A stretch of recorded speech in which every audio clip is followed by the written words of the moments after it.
Hey everyone, today I'm going to show you how to recover deleted emails from Outlook after 30 days. Without any further ado, let's get started. First, open your Microsoft Outlook app and log into your account. Once you're logged in, give it a moment to fully load all your emails and folders. This ensures that all your data is synced and ready for the recovery process. Now, once everything has loaded properly, direct your attention to the top part of your screen where all your tools and menus are located. You'll see several tabs up there that control different features within Outlook.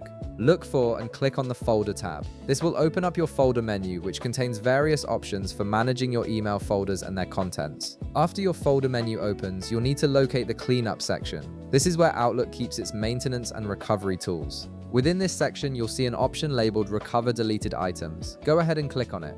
This feature is specifically designed to help you retrieve emails that have been permanently deleted from your trash folder, giving you a second chance to recover important messages you might have accidentally removed. Once you click on Recover Deleted Items, a new window will appear showing you all the emails that are available for recovery. Now, here's the important part. You'll need to carefully browse through this list and locate the specific deleted emails you're looking for. Pay close attention to the dates next to each email to verify whether they're still within the 30-day recovery period. Outlook typically keeps deleted items for 30 days before they're permanently removed from the server, so timing is crucial here. When you've found the emails you want to recover, simply click on them to select them. You can select multiple emails at once if needed by holding down the Control key while clicking.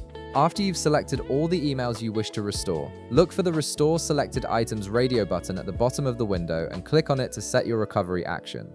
Finally, click the OK button to confirm and execute the recovery. The emails will then be automatically restored to their original corresponding email folders, making them accessible again in your inbox or wherever they were originally stored. And there you have it, you've successfully recovered your deleted emails from Outlook. If this video helped you out, be sure to leave a like, subscribe, and I'll see you in the next one.